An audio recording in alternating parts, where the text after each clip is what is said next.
सलाम अलैकुम बाजी। बाजी मेरे बच्चे की तबीयत बहुत ख़राब है। वालेकुम अस्सलाम। रशीदा कहाँ गायब हो, आज भी देर कर दी।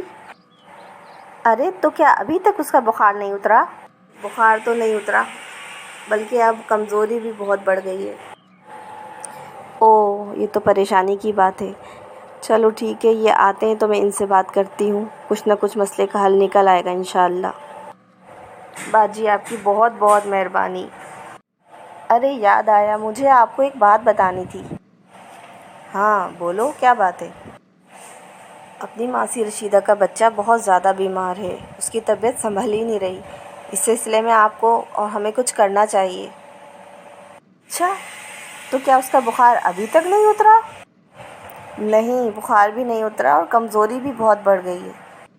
ओके, मैं डॉक्टर से अपॉइंटमेंट लेता हूँ। तुम रशीदा को सुबह उसे ले आए तो मैं अपनी गाड़ी में उसे अपने साथ ले जाऊँगा। डॉक्टर को अच्छी तरह मुआयना करा दूँगा।